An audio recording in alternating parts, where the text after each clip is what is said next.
Hey guys, in this video, I will show you how to do this Flying Effect Wallpaper on Samsung phone.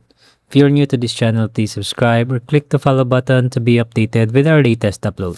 To do this, you need to install the Good Luck app, which you can download in the Play Store.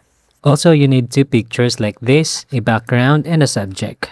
Also, credits by the way to Android Expert for sharing this wallpaper.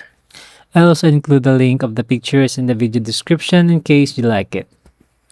Now let's go ahead and open the Good Luck app, then the Wonderland module. Next, tap on Create Your Own Moving Wallpaper, then click this plus button, then choose Gallery. Then select first the background picture. Next, we need to add another picture again, but before that, let's go back to the gallery. Now open this image, which is our subject. Long press on it. Then click this three dots button. Then save as image. That will create a transparent version of that picture. Now let's go back again to Wonderland module in the Good Luck app. Next is click this button. Select image. Choose gallery. Choose the subject image, the one that we've just saved.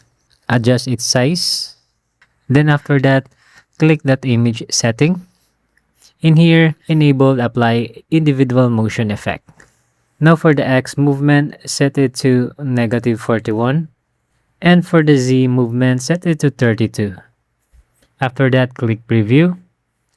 Then finally, click save.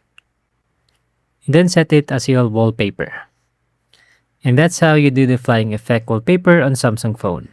For more how-to tutorials, please subscribe. That will be a big help for us to create more videos like this in the future. Until next time, peace out.